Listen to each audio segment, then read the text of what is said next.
नमस्कार विद्यार्थियों, आप सभी लोगों का स्वागत है हमारे चैनल स्वास्तिक कॉमर्स क्लासेस पे। तो आज से देखिए हमारे चैनल पर कॉस्ट अकाउंटिंग की एमसीक्यूज़ की सीरीज़ शुरू होने वाली है, जिसका देखिए पार्ट 1 आज हम लोग चर्चा करेंगे। ठीक, इसकी पीडीएफ के लिए देखिए जो क्वेश्चंस हम लोग सॉल्व करेंगे उसकी पीडीएफ के लिए देखिए आप हमारा टेलीग्राम चैनल स्वास्तिक 0421 ज्वाइन कर सकते हैं। वहाँ पे आपको हमारी क्लासेस की पीडीएफ जितनी भी होगी वो सारी की सारी मिल जाया करेगी। ओके, और अगर आप लोग देखिए जो बच्चे बीकॉम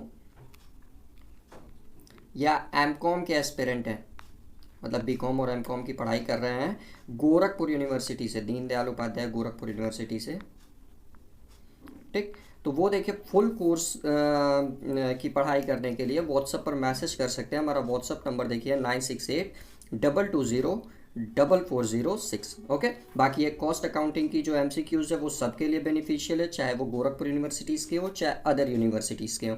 ठीक, और जो बच्चे कंपटीशन एग्जाम की भी तैयारी करते हैं जिसमें कॉमर्स के क्वेश्चन आते हैं उनके लिए भी बेनिफिशियल है। दैट मीन्स ये सारे के सारे बच्चों के लिए बेनिफिशियल क्लासेस है। ठीक, तो आप लोग से बस एक ही मेरी विनती रहेगी कि ज़्यादा से ज़्यादा इस वीडियो को अपने दोस्तों, अपने भाई बंधुओं के बीच में शेयर कर दें, ताकि ज़्यादा से ज़्यादा बच्चे हम लोगों के साथ जुड़ सके और वो अपनी तैयारी को, अपनी पढ़ाई को मजबूत बना सकें। ओके, तो चलिए देर न करते हुए आज हम लोग अपनी पहली क्लास शुरू करते हैं कॉस्ट अकाउंटिंग के एमसीक्यूज़ की, पार्ट 1 का लेक्चर। ठीक, और इसकी पीडीएफ देखिए आप लोगों को हमारे चैनल पर मिल जाएगी, तो इसलिए चैनल को जरूर ज्वाइन करें, हमारे टेलीग्राम चैनल को, वहीं पे आपको सारी की सारी क्वेश्चंस की पीडीएफ मिलेगी।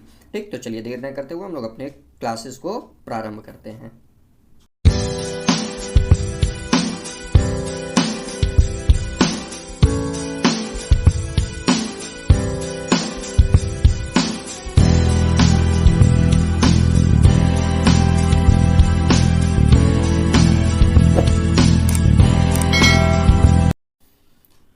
तो देखिए विद्यार्थियों, आज का हमारा सबसे पहला प्रश्न देखिए हिंदी और इंग्लिश दोनों में है, ताकि हिंदी वाले बच्चे भी अपना अच्छे से प्रिपरेशन कर सकें। ठीक, तो देखिए सबसे पहला क्वेश्चन आपसे कह रहा है, according to CIMA England the technique and process of ascertaining cost is called.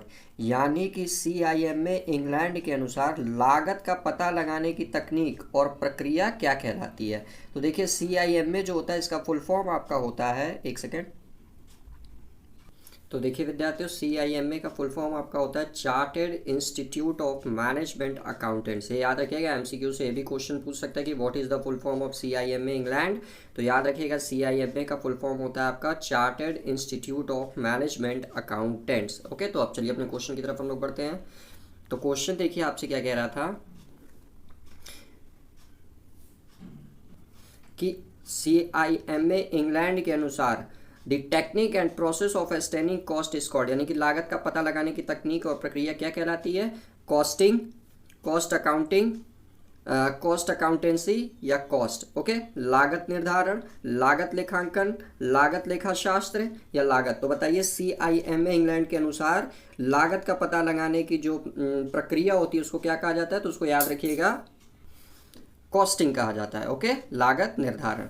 चलिए नेक्स्ट क्वेश्चन की तरफ बढ़ते हैं हम लोग। क्वेश्चन नंबर सेकंड देखिए अब आपसे क्या कह रहा है, which among the following cost are not useful for managerial decision making. Okay, यानी कि निम्नलिखित में से कौन सी लागत प्रबंधकीय निर्णय लेने के लिए उपयोगी नहीं है। यानी कि इन चारों में से कौन सी ऐसी लागत है जिनका काम प्रबंधकीय निर्णय में नहीं होता है? Sunk cost, marginal cost, standard cost या none of the above. Okay, तो आइए पहले मैं आप लोगों को शॉर्ट में समझा देता हूं कि संक कॉस्ट क्या होता है, मार्जिनल कॉस्ट क्या होता है, स्टैंडर्ड कॉस्ट क्या होता है, तब आप लोग इसका इजीली आंसर कर सकेंगे। Okay, so wait a second. तो देखिए विद्यार्थियों, सबसे पहला हमारा संक कॉस्ट क्या होता है ये जान लेते हैं, ताकि आप लोग इजीली आंसर कर सकें। तो a sunk cost some time called retrospective cost, याद रखिएगा। देखिए यहाँ से भी एक एमसीक्यू आपका बन सकता है कि संक कॉस्ट को और किस नाम से जाना जाता है, तो याद रखिएगा इसको रेट्रोस्पेक्टिव कॉस्ट के नाम से भी जाना जा सकता है। Refers to an investment already incurred that can't be recovered. यानी कि देखिए संक कॉस्ट एक ऐसा इन्वेस्टमेंट होता है, एक ऐसा विनियोग होता है जिसको हम लोग देखिए जब खर्चा इसका कर लेते हैं, इसको इनकर्ड कर लेते हैं, तो इसको कभी भी फिर रिकवर नहीं किया जा सकता है। याद रखिएगा कि sunk cost can not be recoverable. Okay, और इसके कुछ एग्जांपल्स देख लीजिए, like sunk cost in business include. अब देखिए संक कॉस्ट में क्या आता है, मार्केटिंग आता है, रिसर्च आता है, न्यू सॉफ्टवेयर इंस्टॉलेशन और इक्विपमेंट्स, सैलरीज एंड बेनिफिट्स और फैसिलिटीज़ एक्सपेंसेस, ये सारे एक्सपेंसेस देखिए ऐसे टाइप के खर्चे हैं जिनको देखिए हम लोग एक बार इनकर्ड कर लेते हैं लेकिन उनको कभी दोबारा रिकवर नहीं किया जा सकता है। ओके, सो ये आपका सम कॉस्ट होता है। आइए नेक्स्ट देख लेते हैं हम लोग। नेक्स्ट देखिए मार्जिनल कॉस्ट। मार्जिनल कॉस्ट क्या होता है? तो the marginal cost is the change in total production cost that comes from making और producing one additional unit. Okay, तो देखिए मार्जिनल कॉस्ट वह कॉस्ट होती है कि जब हम लोग देखिए टोटल प्रोडक्शन में, याद रखिएगा टोटल प्रोडक्शन में एक एक्स्ट्रा यूनिट हम लोग प्रोड्यूस करते हैं, याद रखिएगा एक एक्स्ट्रा यूनिट प्रोड्यूस करते हैं, तो एक्स्ट्रा यूनिट प्रोड्यूस करने से जो देखिए टोटल कॉस्ट में परिवर्तन आता है उसी को हम लोग मार्जिनल कॉस्ट कहते हैं। जैसे मान लीजिए एक कंपनी क्या बोलते हैं 100 यूनिट बना रही है 10 रुपये के हिसाब से। क्लियर? इस 10 रुपये में आपका देखिए फिक्स कॉस्ट और वेरिएबल कॉस्ट दोनों जुड़ा हुआ है, तो कंपनी को देखिए इनकर्ड करने पड़ रहे हैं टोटल 1000 रुपये। लेकिन अब कंपनी देखिए 101 प्रोडक्ट बना रही है, याद रखिएगा एक एडिशनल यूनिट देखिए हो गया।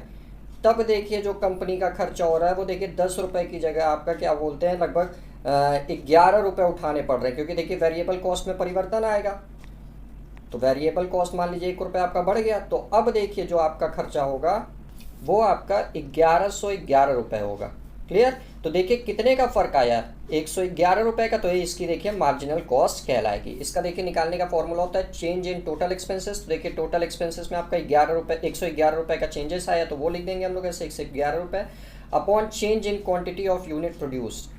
ठीक, तो अपॉन देखिए change in quantity of unit produce. तो देखिए पहले 100 यूनिट होता था, अब 101 यूनिट कर दिया, यानी कि 1 यूनिट का देखिए डिफरेंस आया, यानी कि देखिए आपकी जो मार्जिनल कॉस्ट आई वो आई 111 रुपीज़। इस तरह से आपका मार्जिनल कॉस्ट निकलता है। क्लियर? नेक्स्ट चलिए आइए देख लेते हैं हम लोग।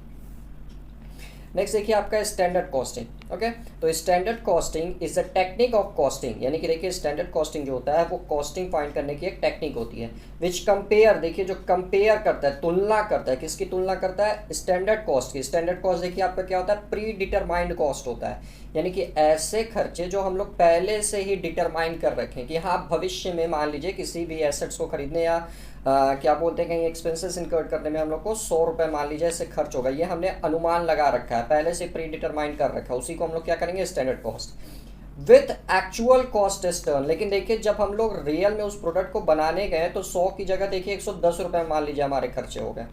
ठीक, तो ये देखिए स्टैंडर्ड कॉस्ट जो हमारी प्री डिटरमाइंड कॉस्ट होती है, और ये देखिए एक्चुअल कॉस्ट ये होता है। तो the deviation so that corrective action में भी टेकन। अब डेविएशन देखिए क्या होता है? देखिए हमारी जो प्री डिटरमाइंड कॉस्ट थी वो 100 रुपये थी, लेकिन हमारा एक्चुअल एक्सपेंसेस हुआ 110 रुपये, तो देखिए कितने का डिफरेंस हो गया?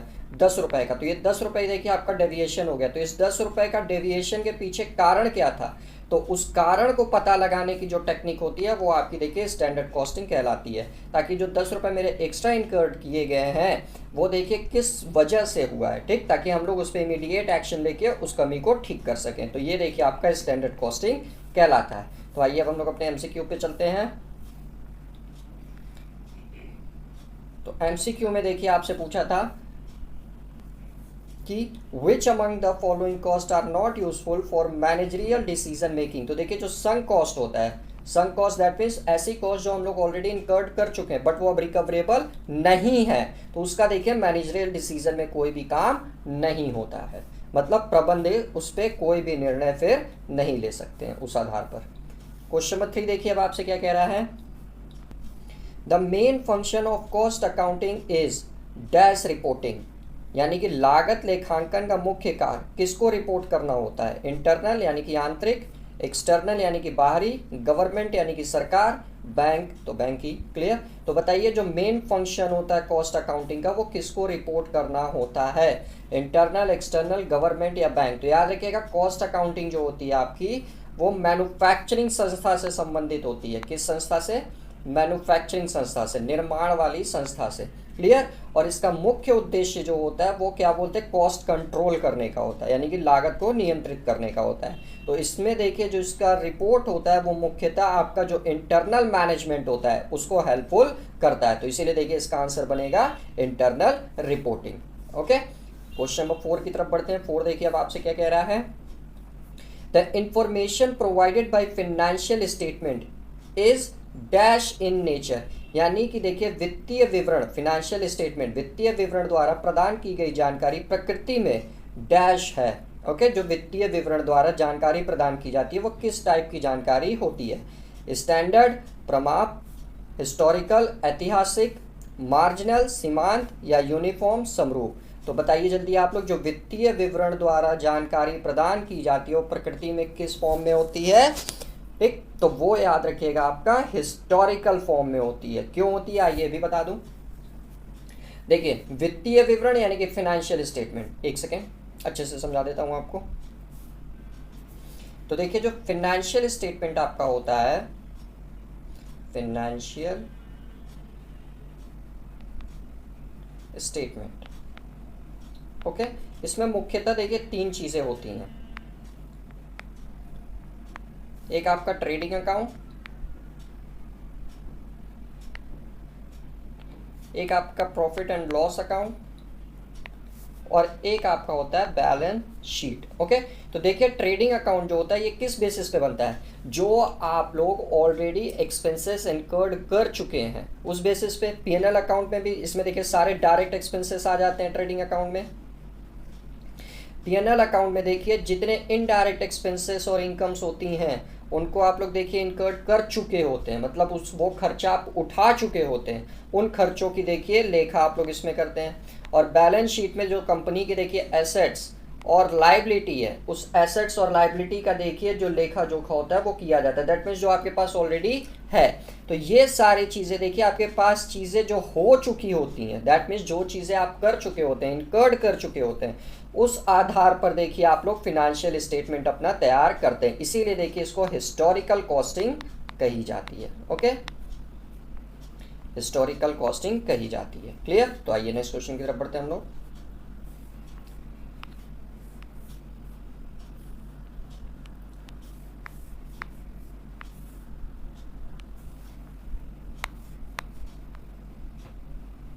क्वेश्चन नंबर 5 देखिए अब आपसे क्या कह रहा है। The principle of matching cost with revenue is known as principle, यानी कि लागतों को राजस्व के साथ मिलाने के सिद्धांत को डैश सिद्धांत के रूप में जाना जाता है। यानी कि देखिए मिलान के सिद्धांत की बात आपसे कर रहा है कि the principle of matching cost with revenue is known as dash principle. Okay, तो इसको क्या कहा जाता है? लागत या मिलान, संगतता या आय, that means cost, consistency, matching या रेवेन्यू। तो बताइए किस प्रिंसिपल के थ्रू हम लोग ये जानते हैं कि जब principles of matching cost with revenue किस प्रिंसिपल के नाम से जाना जाता है? यानी कि जब हम लोग क्या बोलते हैं, कॉस्ट को रेवेन्यू के साथ मैच करते हैं, कॉस्ट को रेवेन्यू के साथ मैच करते हैं, तो उस प्रिंसिपल को किस नाम से जानते हैं? जल्दी जल्दी आंसर करके आप लोग बताइए इसका आंसर क्या होगा कि the principle of matching cost with revenue is known as which principle. तो देखिए क्वेश्चन में ये आंसर था द प्रिंसिपल ऑफ मैचिंग, देखिए यही बोल दिया था द प्रिंसिपल ऑफ मैचिंग। अगर आप लोग क्वेश्चन ध्यान से पढ़ेंगे तो भी आप लोग को कितने क्वेश्चंस में आंसर दिख जाएगा। यानी कि principle of matching cost with revenue is also known as matching principles. Okay, यानी कि मिलान का सिद्धांत इसको कहा जाता है। क्वेश्चन नंबर 6 देखिए अब आपसे क्या कह रहा है।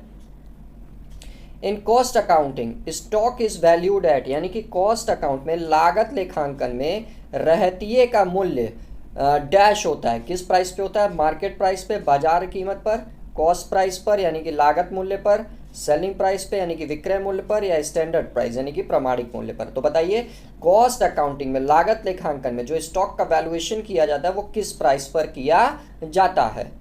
जल्दी बताइए विद्यार्थियों, इसका आंसर क्या होगा कि कॉस्ट अकाउंटिंग में स्टॉक की देखिए जो वैल्यूएशन होती है वो किस प्राइस पर होती है।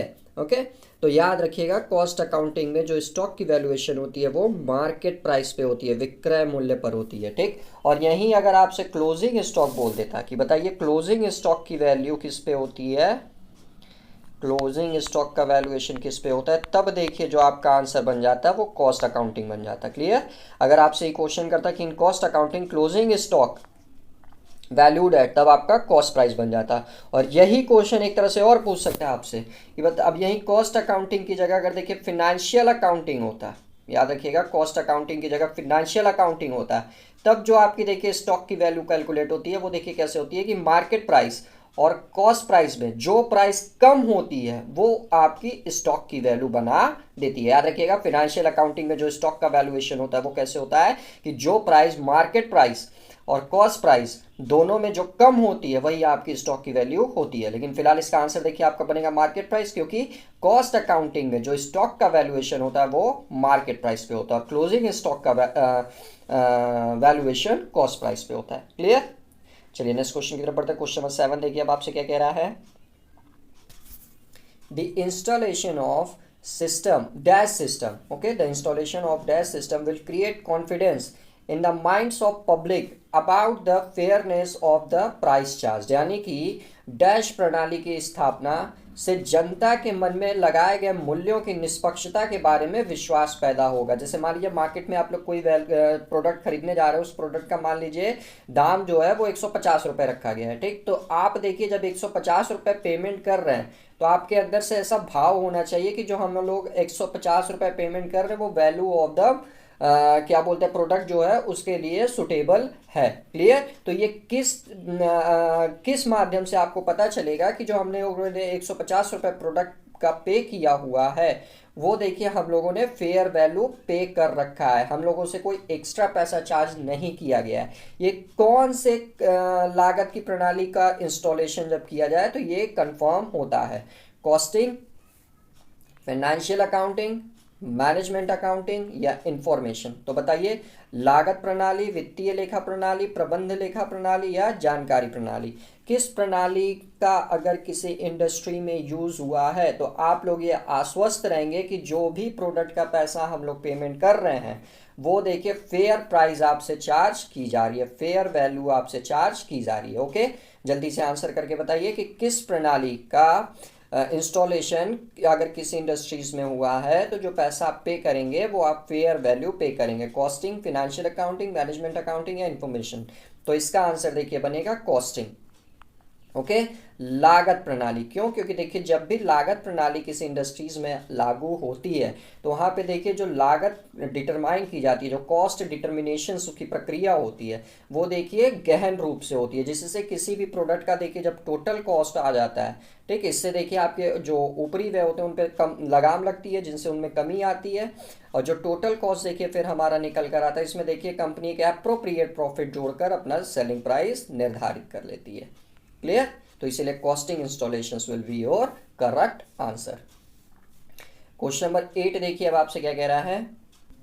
The exact cause of increase और डिक्रीज इन प्रॉफिट और लॉस इज डिस्क्लोज्ड बाय, यानी कि लाभ या हानि में वृद्धि या कमी का सही कारण, एकदम एग्जैक्ट कारण किसके द्वारा प्रकट किया जाता है। ओके, एकदम याद रखिएगा, एग्जैक्ट एक वर्ड दे दिया, एक की वर्ड से आप लोग को आंसर फाइंड करना है। तो सबसे पहला आपका management accounting, then financial accounting system, then cost accounting system and then management information system, यानी कि प्रबंध लेखा प्रणाली, वित्तीय लेखा प्रणाली, लागत लेखा प्रणाली या प्रबंधन सूचना प्रणाली। जल्दी से इसका आंसर करके बताइए कि एग्जैक्ट कॉज ऑफ इंक्रीज और डिक्रीज इन प्रॉफिट और loss is disclose bye.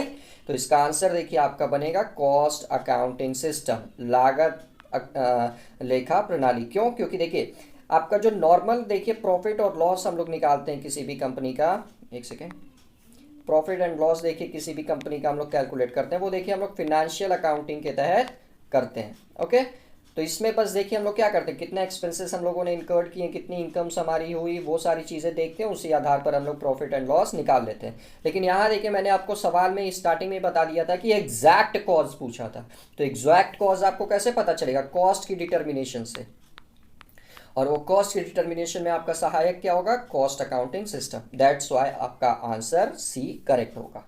Next question की तरफ बढ़ते हैं हम लोग।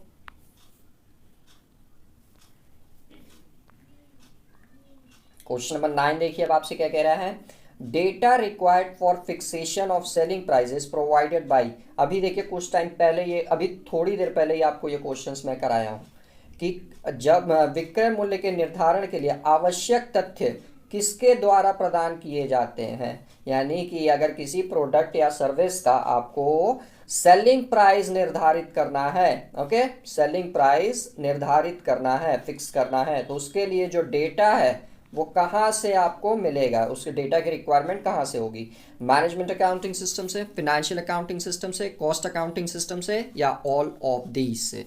ओके तो जल्दी से आंसर करके इसका बताइए कि विक्रय मूल्य के निर्धारण के लिए आवश्यक तथ्य किसके द्वारा प्रदान किया जाता है। तो इसका करेक्ट आंसर देखिए बनेगा आपका लागत लेखा प्रणाली, कॉस्ट अकाउंटिंग सिस्टम से। क्योंकि कॉस्ट अकाउंटिंग सिस्टम में देखिए सबसे पहले हम लोग क्या करेंगे, टोटल कॉस्ट फाइंड कर लेंगे। टोटल कॉस्ट देखिए कैसे निकलता है आपका, prime cost plus factory overheads. तो देखिए प्राइम कॉस्ट में जैसे ही आप फैक्ट्री ओवरहेड्स ऐड कर देंगे तो आपका फैक्ट्री कॉस्ट आ जाएगा। फिर फैक्ट्री कॉस्ट में क्या करेंगे हम लोग, office and administrative overheads add कर देंगे तो आपका कॉस्ट ऑफ प्रोडक्शन आ जाएगा।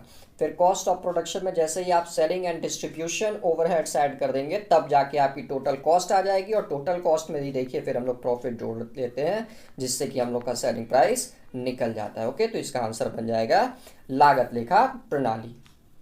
ठीक, आज का देखिए लास्ट क्वेश्चन, क्वेश्चन नंबर 10 आपसे क्या कह रहा है, cost accounting has developed due to the dash of financial accounting, यानी कि वित्तीय लेखांकन के डैश के कारण लागत लेखांकन विकसित हुआ। यानी कि वित्तीय लेखांकन में ऐसी क्या चीज थी जिसकी वजह से लागत लेखांकन का विकास करना पड़ा। ओके, एडवांटेजेस, लिमिटेशन, मेरिट्स या एक्सपेंशन। तो लाभ, सीमाएं, गुण या विस्तार। तो बताइए लागत लेखांकन में क्या चीज ऐसी मौजूद थी जिसकी वजह से लागत लेखांकन को विकसित करना जरूरी समझा गया। ओके तो इसका आंसर देखिए बनेगा आपका लिमिटेशन। क्योंकि वित्तीय लेखांकन में, फिनेंशियल अकाउंटिंग में कुछ ऐसी कमियां पाई गई थी जिससे देखिए टोटल कॉस्ट के डिटर्मिनेशंस में बहुत ही दिक्कतें आ रही थी। क्योंकि इसमें देखिए जो फिक्सेशंस होता है, fix cost, variable cost, semi variable cost, समझ रहे हैं आप लोग,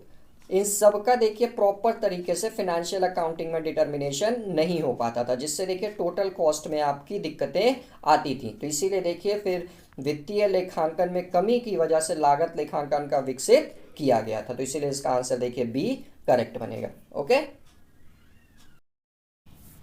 तो देखिए विद्यार्थियों, हम लोगों ने कॉस्ट अकाउंटिंग के आज top 10 most important questions discuss कर लिए। ओके रेगुलरली इसी तरह देखिए हमारे चैनल पर 10 क्वेश्चंस के माध्यम से आप लोगों की देखिए प्रिपरेशन अच्छे से करा दी जाएगी। इस पूरे के पूरे लेक्चर्स की देखिए जो पीडीएफ है आपको हमारे टेलीग्राम चैनल स्वास्तिक 0421 पर मिल जाएगा। इसका लिंक देखिए आपको डिस्क्रिप्शन बॉक्स में भी मिल जाएगा, तो वहां पर जाकर आप लोग डाउनलोड कर सकते हैं। क्लियर। और जो बच्चे देखिए दीनदयाल उपाध्याय गोरखपुर यूनिवर्सिटी से पढ़ रहे हैं, उससे एफिलिएटेड कॉलेज से पढ़ रहे हैं, वो बच्चे देखिए क्या बोलते हैं, अगर पूरी फुल डिटेल कोर्स मेरे साथ पढ़ना चाहते हैं बीकॉम और एमकॉम की, बीकॉम या एमकॉम की, तो वो देखिए मोर इन्फॉर्मेशन के लिए टेलीग्राम व्हाट्सएप पर मैसेज कर सकते हैं। व्हाट्सएप नंबर देखिए हमारा है 9682204406। ओके यहाँ पे आपकी पूरी डिटेल प्रोवाइड करा दी जाएगी। ठीक, तो देखिए कॉस्ट अकाउंटिंग का हमारा टॉप 10 क्वेश्चंस हम लोगों ने चर्चा कर रही है। नेक्स्ट क्लासेस में देखिए मैं और आपको कराऊंगा। इसी तरह देखिए एग्जाम तक आपकी सीरीज चलती रहेगी ताकि आप लोग अच्छे से स्कोर कर सकें अपने आगामी परीक्षा में। ठीक, तो चलिए मिलते हैं कल की क्लासेस में। तब तक अच्छे से आप लोग रिवीजन करते रहिए और पीडीएफ के लिए हमारा टेलीग्राम चैनल ज़रूर ज्वाइन करें। ओके।